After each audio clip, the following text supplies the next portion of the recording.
ఓం నమో వెంకటేశాయ. ఇప్పుడు మనం శ్రీమద్ భగవద్గీత 18వ అధ్యాయం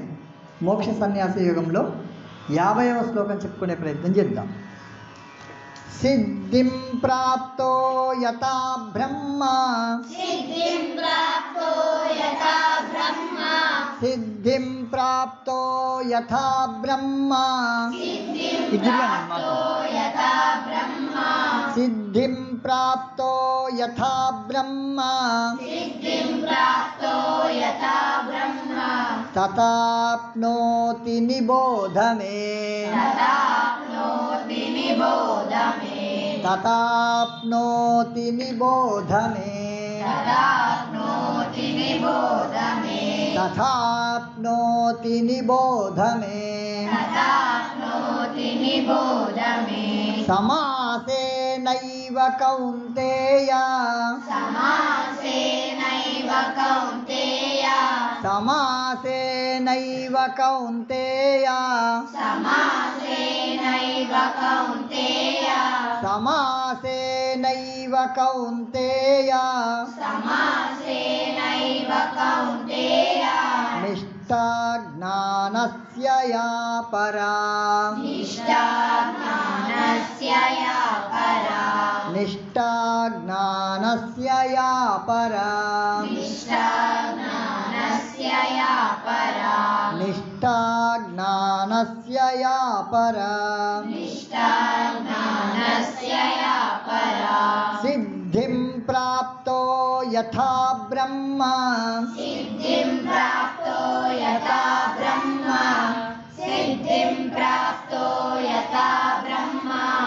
సిద్ధిం ప్రాప్తో యథా బ్రహ్మ తథాప్నోతి నిబోధ మే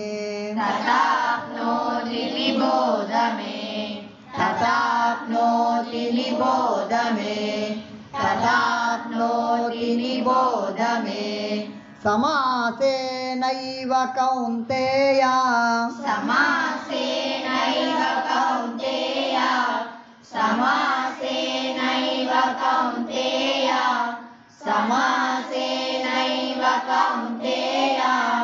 నిష్ఠా జ్ఞానస్య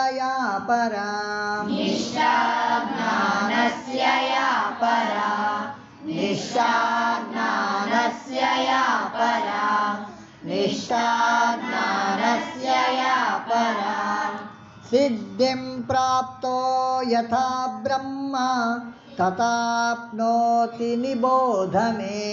సిద్ధిం ప్రాప్తో యథా బ్రహ్మ తథాప్నోతి నిబోధ మే సిద్ధిం ప్రాప్తో యథా బ్రహ్మ తథాప్నోతి నిబోధ మే సిద్ధిం ప్రాప్తో యథా బ్రహ్మ తథాప్నోతి నిబోధ మే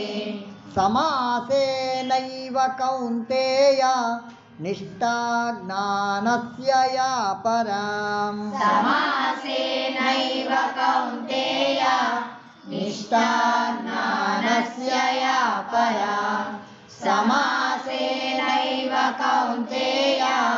నిష్ఠా జ్ఞానస్య యా పరా సమాసేనైవ కౌంతేయ నిష్ఠా జ్ఞానస్య యా పరా एक दो सिद्धिं प्राप्तो यथा ब्रह्म तथाप्नोति निबोध मे समासेनैव कौन्तेय निष्ठा ज्ञानस्य या परा एक दो सिद्धिं प्राप्तो यथा ब्रह्म तथाप्नोति निबोध मे समासेनैव कौन्तेय निष्ठा ज्ञानस्य या परा एक दो सिद्धिं प्राप्तो यथा ब्रह्म तथाप्नोति निबोध मे समासेनैव कौन्तेय निष्ठा ज्ञानस्य या परा।